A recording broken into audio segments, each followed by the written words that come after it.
barongsai biasanya dibawakan oleh dua penari dengan kostum singa yang telah dihias sedemikian rupa.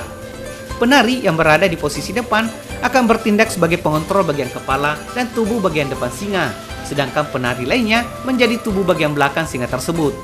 Umumnya, kepala singa pada tari barongsai memiliki ukuran yang lebih besar menyerupai naga. Hal ini sesuai dengan kebanyakan singa batu atau hanzi yang bisa ditemukan di Cina. Setiap warna yang digunakan pada kostum barongsai juga mempunyai makna atau filosofi tersendiri.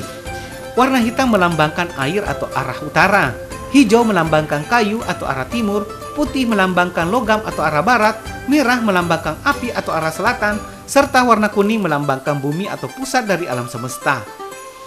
Pada bagian kepala barongsai, kita bisa melihat adanya tanduk yang menjadi simbol untuk terus hidup dan bergenerasi, serta mewakili unsur perempuan. Sementara telinga dan ekornya yang menyerupai bentuk makhluk mistis mewakili keberuntungan dan kebijaksanaan. Ada juga tulang belakang yang merupakan simbol pesona dan kekayaan. Selanjutnya, terdapat jenggot dan dahi berasal dari naga. Kedua komponen ini merupakan simbol dari kepemimpinan, kekuatan, dan jadi unsur yang mewakili laki-laki. Bagian terakhir adalah punuk di belakang kepala yang berbentuk kura-kura. Bentuk ini merupakan simbol umur panjang.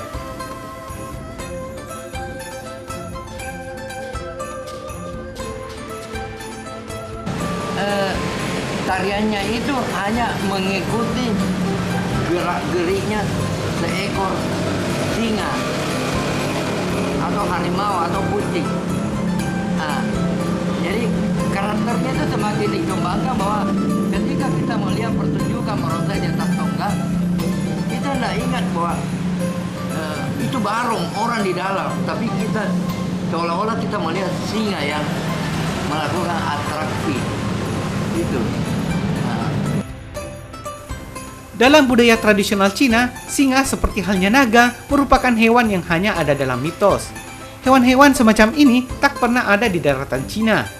Sebelum dinasti Han, sekitar 202 sebelum Masehi sampai 220 Masehi, hanya ditemukan ada beberapa singa yang mampu mencapai dataran tengah di wilayah barat Cina kuno yang kini dikenal dengan nama Xinjiang. Singa-singa itu dipercaya muncul karena adanya perdagangan jalur sutra.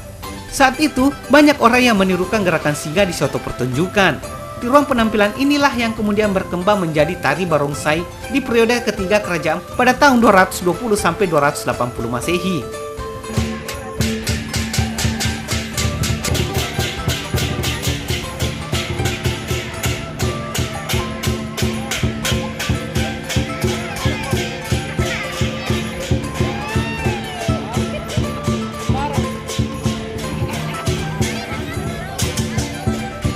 Tarian satu ini kemudian mendadak populer dengan munculnya agama Buddha pada dinasti utara dan selatan di tahun 420 hingga 589 Masehi. Tari barongsai juga dikenal sebagai tarian istana pada masa dinasti Tang sekitar tahun 618 sampai 907 Masehi. Hingga kini tari barongsai merupakan salah satu contoh budaya Cina yang berkembang pesat sampai menyebar ke seluruh dunia. Bahkan ada banyak sekali klub-klub khusus tari barongsai yang selalu jadi saja menari, terutama di perayaan Tahun Baru Cina.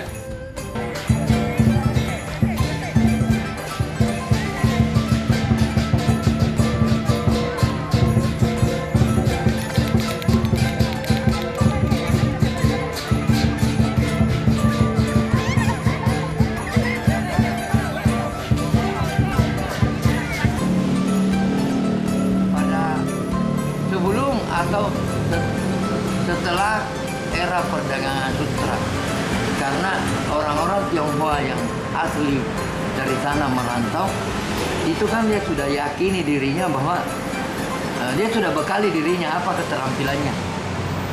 Kalau dia keterampilan tukang kayu, dia bawa peralatan tukang kayu. Kalau dia keterampilan